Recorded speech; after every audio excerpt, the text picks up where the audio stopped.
नमस्कार बंधुरा कृष्णा साथे रान्नाघरे सबाइके स्वागत जानिए आज के आमी रेसिपिटा शुरू करছি। আজকে আমি একটি মুখরোচক রেসিপি করব, সেটি হলো লোটে মাছের ঝাল।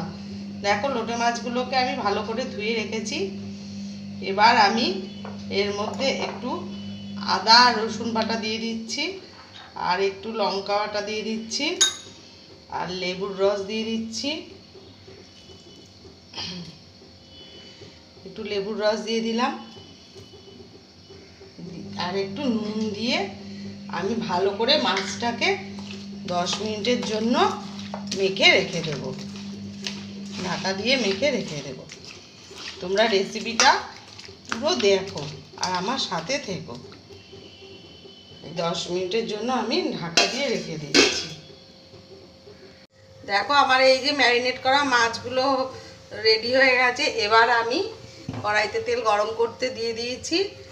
এবার দেখো আমি কিভাবে মাছটা রান্না করি। এই তেল আমার গরম হয়ে গেছে। এবার কুচিয়ে রাখা পেঁয়াজগুলো দিয়ে দিলাম। পেঁয়াজ একটু ভালো করে ভেজে নেব, একটু লাল লাল করে পেঁয়াজটাকে আমি ভেজে নেব।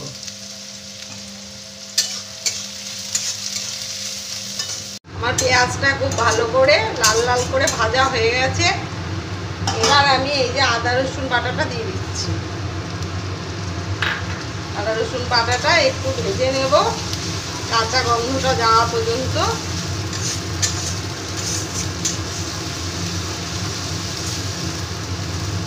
আদা রসুন বাটা ভাজা হয়ে গেছে। এবার আমি কাঁচা লঙ্কা বাটা আর এই টমেটো বাটাটা দিয়ে দিচ্ছি, আর একটু লাল লঙ্কার গুঁড়ো দিয়ে দিলাম।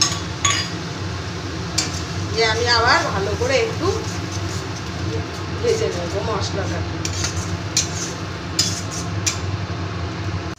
আমার এই মশলাটা ভালো করে ভাজা হয়ে গেছে। এবার এর মধ্যে আমি একটু জিরের গুঁড়ো দিয়ে দিলাম, আর স্বাদ মতো নুন দিয়ে দিচ্ছি,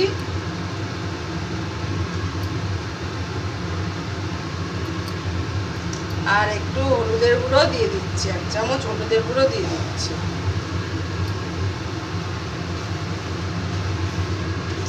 এই মশলাটাকে আমি ভালো করে এবার কষিয়ে নেব। আমার মশলাটা খুব ভালো করে কষানো হয়ে গেছে। এই যে তেল বেরিয়ে গেছে। এবার ওই ম্যারিনেট করা মাছগুলোকে আমি মশলার উপরে দিয়ে খুব আস্তে আস্তে করে এগুলোকে নাড়ব। দেখো আমি কিভাবে করি। খুব আলগা আলগা করে এটাকে ভালো করে এটাকে কষাতে হবে, আস্তে আস্তে করে, যাতে মাছগুলো না ভেঙে যায়, মাছগুলো পুরো গোটা গোটা থাকবে। এইভাবে আমি ভালো করে একটু কষিয়ে নেব। দেখো আমার মাছগুলোকে দিয়ে খুব ভালো করে কষানো হয়ে গেছে। আমি খুব আলতো হাতে এগুলোকে কষালাম। এবার সামান্য একটু জল দিয়ে, একদম অল্প একটু জল দেবো আমি, দিয়ে একটু ফুটলে তারপর আমি ওপর থেকে ধনেপাতা দিয়ে আমি নামিয়ে ফেলবো। দেখো মাছগুলো আমার এখনো পুরো গোটা গোটাই আছে। দেখো আমার এই লোটে মাছের ঝাল আমার পুরো রেডি হয়ে গেছে। এই ওপর থেকে আমি এবার ধনেপাতা দিয়ে দিচ্ছি। তোমরা রেসিপিটা বাড়িতে করে দেখো আমার মতো করে। তোমাদের যদি ভালো লেগে থাকে তাহলে লাইক কমেন্ট ও শেয়ার করে দিও, আর সাবস্ক্রাইব করে দিও চ্যানেলটিকে। যখন আমাদের কোনো কিছু খেতে ইচ্ছে না করবে, মুখে খুব অরুচি হবে, তোমরা এইভাবে একবার করে দেখো। আশা করি তোমাদের খুবই ভালো লাগবে।